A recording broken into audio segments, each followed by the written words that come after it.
நம்ம வீட்டில் இருக்கிற குட்டீஸ் பீட்ரூட் சாப்பிடலன்னா இந்த மாதிரி வெர்ஷனில் ட்ரை பண்ணி பாருங்கள். கண்டிப்பாக கிட்ஸ் வேண்டானே சொல்ல மாட்டாங்க. இன்றைக்கி என்னோடய வெர்ஷனில் பீட்ரூட் அண்ட் மட்டர் ரைஸ் எப்படி பண்ணுறதுன்னு பார்த்துடலாம். கடாயில் தாளிக்கிறதுக்கு தேவையான எண்ணெய் ஆட் பண்ணிவிட்டு, தாளிக்கிறதுக்கு நான் ஒரு சின்ன துண்டு பட்டை, ஒரு கிராம்பு, கொஞ்சமாக சீரகம் ஆட் பண்ணிக்கிறேன்.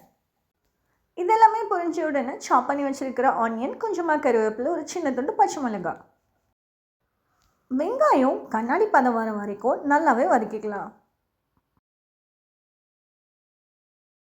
இந்த ஸ்டேஜில் துருவி வச்சுருக்கிறேன் இஞ்சி, இடித்து வச்சுருக்கிறேன் 4 பல்லு பூண்டு நான் ஆட் பண்ணிக்கிறேன். இஞ்சி பூண்டோட ரா ஸ்மெல் போன உடனே சோப் பண்ணி வச்சுருக்கிற மட்டர் நான் இதில் ஆட் பண்ணிக்கிறேன். பின்னாடியே கிரேட் பண்ணி வச்சுருக்கிற பீட்ரூட்டும் ஆட் பண்ணிக்கிறேன்.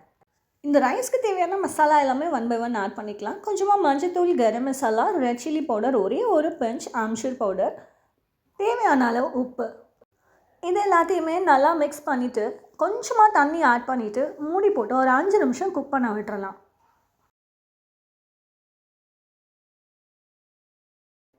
மட்டரும் பீட்ரூட்டும் அந்த மசாலாவோட நல்லாவே குக் ஆயிடுச்சு. இந்த ஸ்டேஜில் தேவையான அளவு ரைஸை ஆட் பண்ணிக்கலாம்.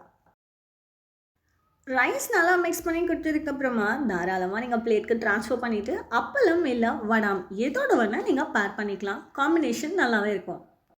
இது ஒரு நல்ல லஞ்ச் பாக்ஸ் ஆப்ஷனும் கூட. மறக்காமல் என்னோடய சேனலுக்கு சப்ஸ்கிரைப் பண்ணுங்கள் இதே மாதிரியான ரெசிபீஸ்க்கு.